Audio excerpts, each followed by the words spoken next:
मैं क्या सुन रही हूँ, बाबर की हिमायत पर शो कॉज नोटिस जारी। आखिर ऐसी कौन सी बड़ी गलती हो गई थी? अपनी राय का इजहार ही तो किया था। कहने को तो हम एक आजाद मुल्क में हैं, लेकिन यहाँ बैठकर अपनी राय का इजहार करने पर खिलाड़ियों पर पाबंदी लग रही है।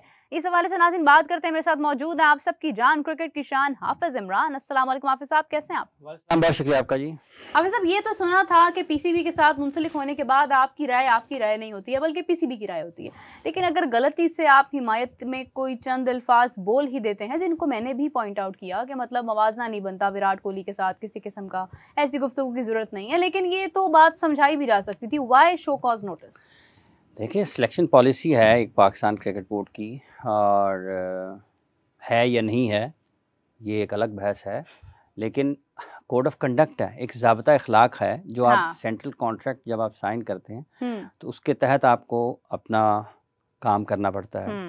जहाँ तक ताल्लुक इस चीज़ का है, देखिए लोग इसको ज़रा मुख्तलिफ अंदाज में देखते हैं कि उन्होंने बाबर की हिमायत की है तो ठीक कर दिया, फ़ख्र ठीक है, फ़ख्र का तो ठीक कर दिया है। हसन अली ने भी ट्वीट किया और लोगों ने भी ट्वीट किया, तो ये सारे मिलके पाकिस्तान के 3 साल के नताइज बता देना। फिर एक पहलू ये है ना, एक पहलू ये है कि बाबर को ड्रॉप, तो बता देना साहब आप 3 साल से पाकिस्तान टीम की कारकर्दगी, कितने साल हो गए हैं पाकिस्तान को अपने मैदानों पर कोई टेस्ट मैच नहीं जीता। तो ये कहना तो बहुत आसान है, उन्होंने ये कर दिया। देखें, ये बहस नहीं है कि उनको ड्रॉप किया गया है, वक्त का तयन ठीक है या नहीं है, ये एक अलग बहस है, ठीक है। लेकिन क्या आप उस कोड ऑफ कंडक्ट में आते हैं या नहीं आते हैं? क्या आप उस ज़ाब्ता अखलाक के पाबंद हैं या नहीं है, जो आप सेंट्रल कॉन्ट्रैक्ट जिसके तहत आपको हर माह एक तनख्वाह मिलती है, आपको सब बरात जो है वह उससे मिलती हैं। तो ये एक बड़ी अफसोसनाक चीज़ इस लिहाज से है कि अगर ये खिलाड़ी जो पाकिस्तान के मौजूदा खिलाड़ी हैं, अगर इनकी ये कारकर्दगी है कि आप गुज़िश्ता बिलखुसूस 18 माह में या 16 माह में और बिलअमूम 24 या 26 महीनों के दौरान अगर आप अपनी कारकर्दगी का जायज़ा लेते हैं, तो आपको लगता है कि पाकिस्तान के क्रिकेट टीम की कारकर्दगी तेज़ी के साथ जवाल का शिकार है, तनज़ली का शिकार है, और उसमें कोई फॉर्मेट नहीं है कि इस फॉर्मेट में अगर पाकिस्तान ठीक नहीं खेल रहा तो फलां में अच्छा खेल रहा है। अब तो पाकिस्तान हर फॉर्मेट में, भले वो T20 है, वनडे है, टेस्ट मैच है, किसी भी जगह पर टीम दिखाई नहीं देती है। तो उसके बाद अगर देखें फैसला उन्होंने किया उनको ड्रॉप करने का, ये ठीक है गलत है, इसके ऊपर डिबेट है, वक्त उसके लिए ठीक है या गलत है, इसके ऊपर बहस है। लेकिन क्या पाकिस्तान टीम की कारकर्दगी ठीक है या नहीं है? वो नहीं है। इसके ऊपर सवाल ज़रूर होना चाहिए कि क्या उसमें कौन कितना जिम्मेदार है, क्या अकेले बाबर आजम जिम्मेदार हैं, क्या खिलाड़ी जिम्मेदार हैं, ये एक अलग बहस है, ठीक है। लेकिन जब आप एक ज़ाब्ता अखलाक के पाबंद हैं तो आपको उसको रहना चाहिए, और ये महाजराई नहीं होनी चाहिए। महाजराई देखें अगर तो बहुत ही, और वो सिर्फ बाबर आजम तक महदूद नहीं रहनी चाहिए। अगर पाकिस्तान के किसी भी एक कम उम्र नौजवान खिलाड़ी के साथ अगर कोई नाइंसाफ़ी करता है, तो क्या पाकिस्तान के टॉप क्रिकेटर्स का काम नहीं है कि उसके बारे में बोलें कि अगर वो 2 साल में पाकिस्तान की टीम का एक अहम रुकन बन सकता है, उसमें इतनी सलाहियत मौजूद है कि वो आने वाले वक्त में पाकिस्तान का नाम रोशन कर सकता है, मैचेस जीत सकता है। तो ये चीज़ें आपको बहुत वसी तनाज़र में देखना पड़ेंगी। लेकिन जब आप ज़ाब्ता अखलाक के पाबंद होते हैं तो आपको उसकी पाबंदी को बहरहाल उसका एहतराम करना पड़ता है। अब आ जाता है दूसरा पहलू कि क्या पाकिस्तान ने क्रिकेट बोर्ड ने ये ठीक किया? इसके आपके पास ऑप्शंस थे, आप टेस्ट मैच सीरीज, क्योंकि उसमें बताया जो जाता है वो ये है कि टीम मैनेजमेंट ऑन बोर्ड नहीं थी पाकिस्तान क्रिकेट के हवाले से ये फैसले करते हुए। तो टीम मैनेजमेंट अगर ऑन बोर्ड नहीं थी तो फिर टीम मैनेजमेंट की मानी जानी चाहिए ना। जब आपने गैर मुल्की कोच को लाए हैं, जब आपने एक, अब वो भी गैर मुल्की हैं मेरा ख्याल, अजहर महमूद साहब भी, आपने उनको दोनों फॉर्मेट, पाकिस्तानी, ठीक है। तो अगर उनको आप लाए हैं तो उनकी बात मान लें, उनको टेस्ट मैचेस, कप्तान को सबसे पहले, अगर कप्तान ये कहता है कि उसको होना चाहिए तो फिर आप उनको मैचेस दे दें ना। जब आपने 18 बारियां दे दी हैं तो आप 4 और दे दें, 22 हो जाएंगी ना, 22 हो जाएंगी, तो आपका गिला खत्म हो जाएगा। तो अब ये तो आ गया ना क्रिकेटर्स का एक ज़ाब्ता अखलाक उनके ऊपर जारी हो गया और शिकंजे में आ गए फ़खर जमान, और आपने उनको शो कॉज नोटिस करें, आप उनको नहीं भेज सकते हैं शो कॉज नोटिस। हाँ, उसने उनको भेजा है, टर्मिनेट कर दें उसका कॉन्ट्रैक्ट, जो मर्जी कर दें। लेकिन अब आता है सबसे अहम पहलू कि जनाब आपने ज़ाब्ता अखलाक की खिलाफ वर्जी पर फ़खर जमान को तो आप पकड़ लेंगे, लेकिन क्या कोई ज़ाब्ता अखलाक पाकिस्तान क्रिकेट को तबाह करने वालों के ऊपर भी लागू होता है या नहीं होता है? क्या आप बताएं कि किस बुनियाद पर आपने हसन चीमा साहब को सिलेक्शन कमेटी में रखा हुआ है? क्या ज़ाब्ता अखलाक है? आपने अलीम डार को किस बुनियाद पर सिलेक्शन कमेटी में रखा हुआ है? आपके ये जो डायरेक्टर्स हैं उसामा मीर वाले केस में वहाब रियाज, जो कि उस वक्त पाकिस्तान के मेरा ख्याल है सीनियर मैनेजर थे या चीफ सेलेक्टर थे, वर्ल्ड कप के लिए सीनियर मैनेजर थे, तो उन्होंने ये कहा कि हमने तो कहा था कि इनको एनओसी जारी कर दिया जाए। बिल्कुल। तो डायरेक्टर साहब जो हैं उस्मान वाला, उन्होंने एनओसी जारी नहीं की। खबरें ये आई जी कि सिलेक्शन कमेटी ने या टीम मैनेजमेंट ने उनको नहीं कहा, उन्होंने तो उसको एलानिया तौर पर उसका इनकार कर दिया वहाब रियाज ने। अब जो डायरेक्टर साहब हैं वो और मंजरनामा पेश कर रहे हैं और वो ये कह रहे हैं कि इल्जामात हैं, तो वहाब ने तो कहा जी कि फिर मेरे पास तो सबूत भी हैं, वो भी लाए जा सकते हैं। तो अब आप बताएं कि इन डायरेक्टर्स के ऊपर कौन सा ज़ाब्ता अखलाक लागू होता है? क्या ये जो तबाही हो रही है पाकिस्तान क्रिकेट की, ये इनके खिलाफ कौन सा एक्शन लेगा? अगर बाबर आजम अकेले जिम्मेदार थे पाकिस्तान की तबाही के क्रिकेट के, या तो ये जो तो ये जो आपकी फौज जफर मौज है, ये जो काले चश्मे पहन के फिरते हैं, जिनको आप लाखों महाना करोड़ों सालाना तनख्वाहें देते हैं, जो पाकिस्तान क्रिकेट बोर्ड के खर्चे पर पाकिस्तान क्रिकेट बोर्ड के तमाम वसाइल के ऊपर दुनिया भर में घूमते फिरते हैं, तमाम वसाइल जो है उससे मुस्तफीद होते हैं, तमाम फायदे हासिल करते हैं, उन सब ने पाकिस्तान की क्रिकेट को इस नहज पर पहुंचाया। कोई ज़ाब्ता अखलाक उनके ऊपर भी तो जारी हो। बाबर आजम को तो आपने ड्रॉप कर दिया है, उसको आपने घर भेज दिया है मुल्तान से, तो इनको कब घर भेजेंगे? जो असल जिम्मेदार है पाकिस्तान की क्रिकेट की तबाही के, ये जो सलमान नसीर हैं पीसीबी के चीफ ऑपरेटिंग ऑफिसर, ये जो खुर्रम नियाज़ी साहब हैं डायरेक्टर डोमेस्टिक जिनको लगाया गया, ये 3 साल सेंट्रल पंजाब में रहे थे, इन्होंने कौन से यहाँ पर दूध और शहर की नहरें बहा दी थी।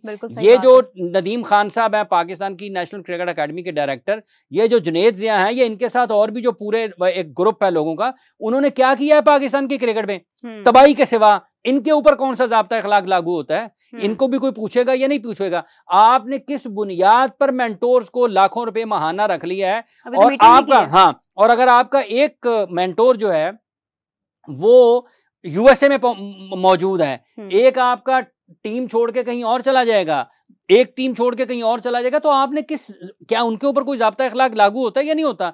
किस किस्म के मुआहदे आप करते हैं? और ये तो सबसे आसान है ना। देखें, फखर ने गलत किया, उसने अपने उस कोड ऑफ कंडक्ट को वायलेट किया, जो मर्जी करें उसके साथ, आप उसके साथ जो मर्जी कर लें, लेकिन जिन्होंने ये तबाही किया उनके साथ कौन पकड़े? उनको कौन पकड़ेगा? उनको कौन, उनको जो कि असल जिम्मेदार हैं। देखें, बात यह है, जब बाबर आजम पाकिस्तान की टीम में आ रहे थे ना, तो उनसे पहले खिलाड़ी पाकिस्तान की टीम में खेल रहे थे। बाबर किसी की जगह पर टीम में शामिल हुए, ठीक है। शाहीन जब पाकिस्तान के लिए खेलने के लिए तैयार हो रहे थे, तो शाहीन से पहले पाकिस्तान में फास्ट बॉलर खेल रहे थे, शाहीन किसी की जगह पर आए। नसीम शाह जब पाकिस्तान की टीम में आए, उनसे पहले पाकिस्तान में फास्ट बॉलर ऐसे खेल रहे थे जो पाकिस्तान के लिए मैचेस जीत रहे थे। नसीम किसी की जगह पर आए। इसी तरीके से अब्दुल्ला शफीक हैं, इसी तरीके से फखर जमान है, ये जब टीम में आ रहे थे तो किसी की जगह पर आए ना। आज इनकी जगह पर क्यों नहीं है कोई? सवाल तो ये है, सवाल तो ये है। तो इस सवाल का जवाब कौन देगा? कोई नहीं है, क्यों नहीं है? उसके जिम्मेदार ये लोग हैं जो फखर जमान को तो पकड़ सकते हैं, बाबर आजम को ड्रॉप कर सकते हैं, जो शाहीन को अनफिट होने के बावजूद टीम के साथ सैर करा सकते हैं, जो आज तक ये फैसला नहीं कर पाए हैं कि नसीम शाह को कितनी क्रिकेट खिलानी है, कहां क्रिकेट खिलानी है, किस जगह पर क्रिकेट खिलानी है, कौन सा फॉर्मेट उसको खिलाना है, शाहीन अफरीदी को कौन सी क्रिकेट खिलानी है, अपने अपने खिलाड़ियों की तादाद कैसे बढ़ानी है, वो तो किसी ने नहीं किया। जो ठीक है, सबसे आसान है, शाहीन को निकाल दो, नसीम को निकाल दो, बाबर को निकाल दो, उसको भी निकाल दो, इसको कोड ऑफ कंडक्ट में ले आओ, इसकी भी जुबान बंद कर दो, ये 5 बैठे हुए हैं, इनको भी पकड़ लो, इनको भी साथ लगा लो, ये भी खामोश हो जाएंगे, अलीम डार साहब को भी लगा लो। वो कोई बंदे साथ लगाएं जिन्होंने काम करना है। आप बढ़ाई जा रहे हैं और 60-70 कोचों की और लिस्ट आ गई है। इस जो बोर्ड है ना, ये 5-6 साल में इन्होंने कोचेस बनाए हैं, खिलाड़ी खत्म कर दिए हैं। कोचेस को चूंकि इन्होंने पैसे दे के बनाना है ना, तो वो बना दिए। वो कौन से पल्ले से जा रहे हैं? अभी स्क्रीन पर बैठे होंगे ना, उनके तो मुआहिदे अभी भी असद शफीक जो हैं वो वीडियो लिंक पे इस मीटिंग में शरीक थे, जो कि 2 दिन पहले हुई है, 1 दिन 2 दिन पहले, ठीक है। और वो सिलेक्शन कमेटी में है पाकिस्तान की, ठीक है। और वो हैं कहाँ पे? मीडिया तो ये रिपोर्ट कर रहा है कि वो यूएसए में, वो अमेरिका में बैठे हुए हैं, किसी और काम से गए हुए हैं। तो आप और इससे पहले मिसबाहुल हक चैंपियंस कप के दौरान चले गए थे, और इसके बाद भी सरफराज अहमद मेंटोर भी हैं, एज मेंटोर वो मीटिंग में शरीक हैं, एज क्रिकेटर वो टीम से निकाल दिए गए हैं। वो क्या कमाल हो गया है, एज मेंटोर वो फैसला साजी में है, ठीक है, और एज क्रिकेटर उनको कहा है जी मीटिंग के बाद चलो जी तुसी घर जाओ, तुम्हारी जरूरत नहीं है। क्या तमाशा लगाया हुआ है। और फिर कहते हैं जी कि हमें कहा जाए कि हमारे बारे में अच्छी अच्छी बातें की जाएं, हमारे बारे में ये बात की जाए। लोग पाकिस्तान क्रिकेट को जो है ना वो जरा सब्र तहम्मुल के साथ, नरमी से काम लें। क्या नरमी से काम लें, तबाही कर दी है पाकिस्तान के क्रिकेट की। हाफिज साहब देखिए, अगर हम भी खामोश हो जाते हैं तो चलें ठीक है, हम तो हो जाएंगे खामोश, लेकिन जो दुनिया भर से आवाजें आ रही हैं, राशिद लतीफ साहब ने बात की इस हवाले से, माइकल वॉन ने तो उन्होंने कहा कि टारगेट किया है। राशिद लतीफ साहब तो कहते हैं कि ये टारगेट किया है, इन्होंने हदफ बनाया है, निशाना बनाया है, बाबर आजम को निशाना बना के बाहर किया। और भी कुछ पर्दे के पीछे लोगों के नाम है जो पीछे से बैठ के डोरियां हिला रहे हैं ना, तो और भी लोग जैसे हैं। मतलब माइकल वॉन ने कहा है कि अहमकाना फैसला है ये, कि आपने बाबर को बाहर कर दिया।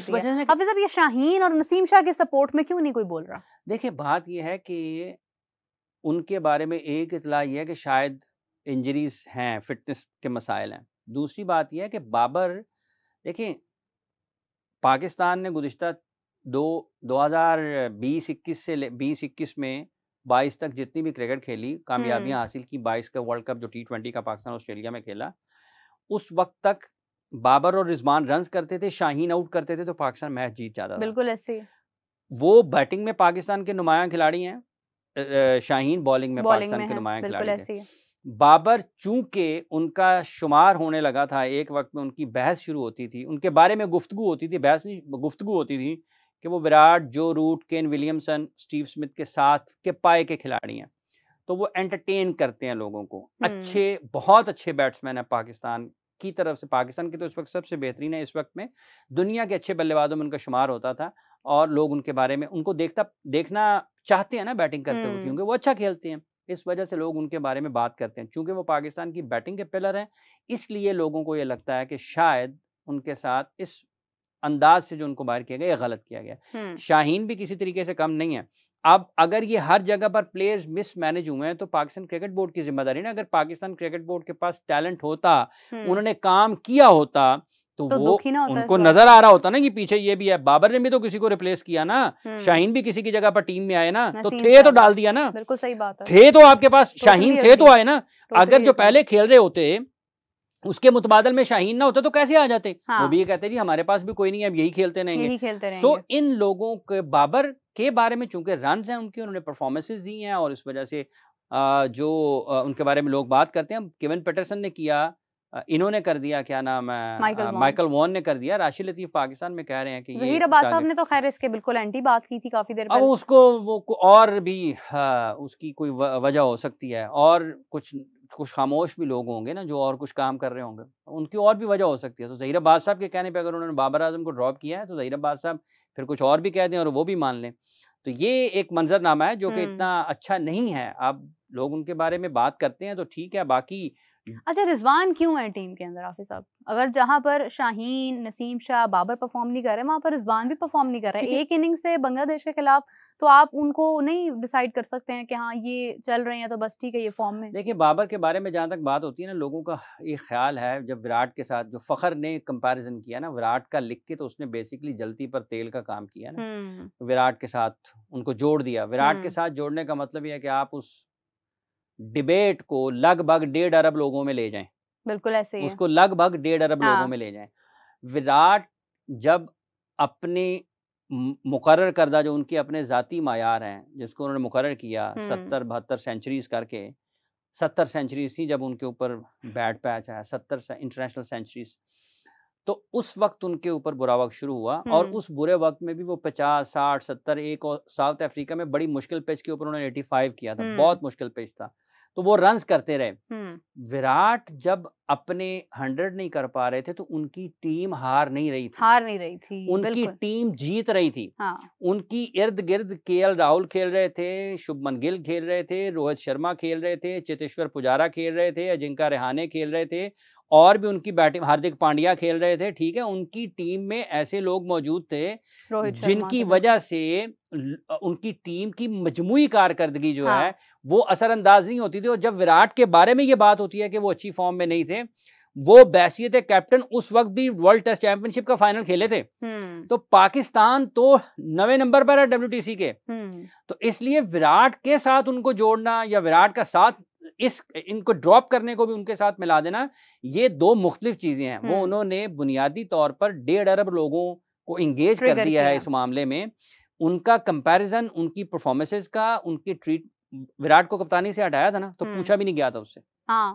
उसे पूछा भी नहीं गया था। अंडर उसके अंडर परफॉर्मेंस दी है, उन्होंने पूछा भी नहीं था। तो क्या क्या क्या वापस बनाया BCCI ने विराट कोहली को कप्तान? नहीं बनाया ना, 5 मैचेस के बाद नहीं बनाया ना। तो यहाँ पर इन्होंने 5 मैचों के बाद उसको कप्तान बना दिया दोबारा, फिर उन्होंने छोड़ दिया। तो ये जब आप कंपैरिजन करें, जब आप लोगों के साथ अपना मवाजना और अपना लोगों के साथ करें, तो आपको तमाम चीजों को सामने रखना चाहिए। आप ठीक है, आपका ख्याल है, लेकिन आप ये क्यों नहीं बताते कि उनकी टीम तो इतने बरस में 2 WTC के फाइनल खेली है। इंडिया WTC के 2 फाइनल खेला है और आपकी टीम अपने मैदानों पर टेस्ट मैच नहीं जीती है 2-3 साल से। तो किस बुनियाद पर आप उनको उनके साथ जोड़ रहे हैं? इवन जोड़ना भी लोगों के जज्बात के साथ खेलने के मुतरादिफ है। ये सारी की सारी जो ना बुराई की जड़ ये पाकिस्तान क्रिकेट बोर्ड है। ये इन्होंने अगर अपनी डेवलपमेंट का काम ठीक किया होता, इनके पास एक के बाद एक प्लेयर्स आ रहे होते, तो इनको मसला ही ना होता। और उसको भी पता होता, उनको मैं बाहर हो जाऊंगा, मैं परफॉर्म नहीं करूंगा। अगर इनके पास 150 के बॉलर होते, इनके पास लंबी बॉलिंग करने वाले बॉलर होते, इनके पास बल्लेबाज होते, और इन्होंने क्या किया है, उस्मान सलाउद्दीन को बाहर कर दिया। अच्छे, उसने 10,000 रन किसी अजायब घर में रखने हैं। जब आपके पास प्लेयर्स मौजूद हैं, आप उनको ट्रीट ही नहीं करते हैं अच्छे तरीके के साथ। आपने नसीम शाह की पेस को, उसकी जो सलाहियत है उसमें बढ़ाने के लिए, उससे इस्तेफादा करने के बजाय आपने उनको मतलब है कि झोंका हुआ है। वो जहां जाते हैं वो क्या आपको मुसीबत पड़ती है। आप इन मेंटोर्स को दे रहे हैं इतने पैसे, आप उसको पूछें तेरी लीग में कितने पैसे मिलते हैं तुझे, वो कहेगा जी मेरे 5 करोड़ रुपए मुख्तलिफ लीगों से मिलते हैं। ये 5 करोड़ पकड़िए, लीगें नहीं खेलनी, ये हम तुम्हें 5 करोड़ रुपए। शाहीन को पूछे कितने पैसे मिलते हैं? 6 महीने से तनख्वाह ही नहीं दी है उन्होंने हाफिज साहब। नहीं, वो पैसों की कमी की वजह नहीं है, वो जो भी पैसों की किल्लत नहीं है। ये हो ना कि पैसों की किल्लत, तो पैसे मिलने हैं।